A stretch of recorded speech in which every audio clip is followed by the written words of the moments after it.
નમસ્તે. VSSMના જળસંચય અભિયાન અંતર્ગત બનાસકાંઠા જિલ્લામાં બોર રિચાર્જનું કામ અમે સંસ્થા અને ગ્રામજનોની લોકભાગીદારી થકી શરૂ કર્યું છે અને બહોળી સંખ્યામાં ફેલ થયેલા બોર ખેડૂતોના એમના ખેતરોની અંદર પડ્યા છે. આ બોરવેલની અંદર જે એના ખેતરનું પાણી ફિલ્ટર થઈ અને સીધું ફેલ થયેલા બોર દ્વારા જમીનના તળમાં ઉતરી જાય તો ઘણો મોટો ભૂગર્ભ જળ બચાવવામાં ફાયદો થઈ શકે એમ છે. આ અભિયાનને લઈ VSSM સંસ્થા અને અહીંના ધારાસભ્યના માર્ગદર્શનથી અમે શરૂઆત મકડાલા ગામથી કરી છે. અહીંના ગ્રામજનો સહયોગ કરી રહ્યા છે અને સંસ્થા પણ એમાં સહયોગ કરી રહી છે. અહીંયા આપ જોઈ રહ્યા છો કે આ ફિલ્ટર જે ટાંકી બનાવી છે અમે, અને એ મુજબ અમે અલગ અલગ ખેડૂતોના ઘેર આ રીતે અમે ટાંકી બનાવવાના છીએ.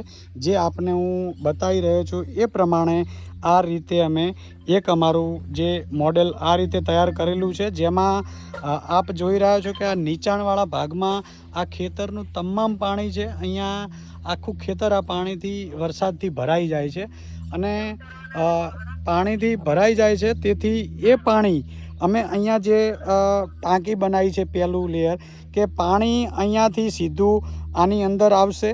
આની અંદર પાણી ભરાશે અને પછી પાણી ઓસરાઈ અને એ પાણી આ ટાંકીમાં આવશે. આ ટાંકામાં અમે એક લેયર બનાવવાના છે, અલગ અલગ પ્રકારના લેયર બનશે અને એ લેયર થકી પછી આ જે બોર આપ જોઈ રહ્યા છો ત્યાં અલગ અલગ પ્રકારે ચારે બાજુમાં આને કાણા કરીશું.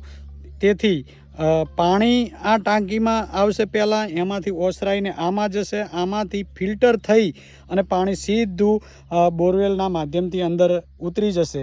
આ રીતે બનાસકાંઠાના 2 તાલુકા લાખણી અને દિયોદરમાં પ્રાયોરિટીના ધોરણે અમે કામ શરૂ કર્યું છે.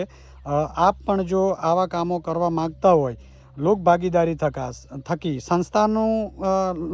સંસ્થાની મદદ અને ખેડૂતોની મદદથી જો આપ આવું કામ કરવા માગતા હોય તો અમારો આપ સંપર્ક કરી શકો છો. તો અમે આપને મદદ થઈ અને તમારા બોરવેલનું આ રીતે અમે કામ કરી આપીશું અને ભૂગર્ભ જળ બચાવવા માટે આપણે સૌ સાથે મળી અને પ્રયાસો આ રીતે કરીશું. તો ટૂંક જ સમયમાં આપણી જે જિલ્લાની પાણીની સમસ્યા છે એ સમસ્યા આપણે એનો ઉકેલ લાવી શકીશું.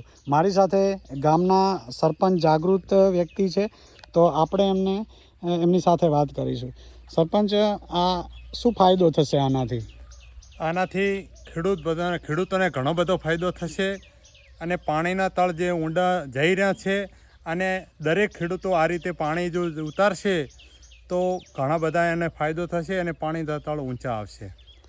આમાં લોકો પણ લોક ભાગીદારી? હા, મારા ગામની અંદર, મકડાલા ગામની અંદર ડેમા તરીકે મેં 2 ખેડૂતોને આની અંદર સામેલ કર્યા છે. લોક ભાગીદારી અને સંસ્થા દ્વારા અત્યારે ડેમો તૈયાર થઈ રહ્યો છે. એનું આવતીકાલે એટલે શનિવારના રોજ લોકાર્પણ થશે અને આનાથી લોકોને પણ પ્રેરણા મળશે અને બીજા ખેડૂત ભાઈઓને અમે આમાં જોડશું.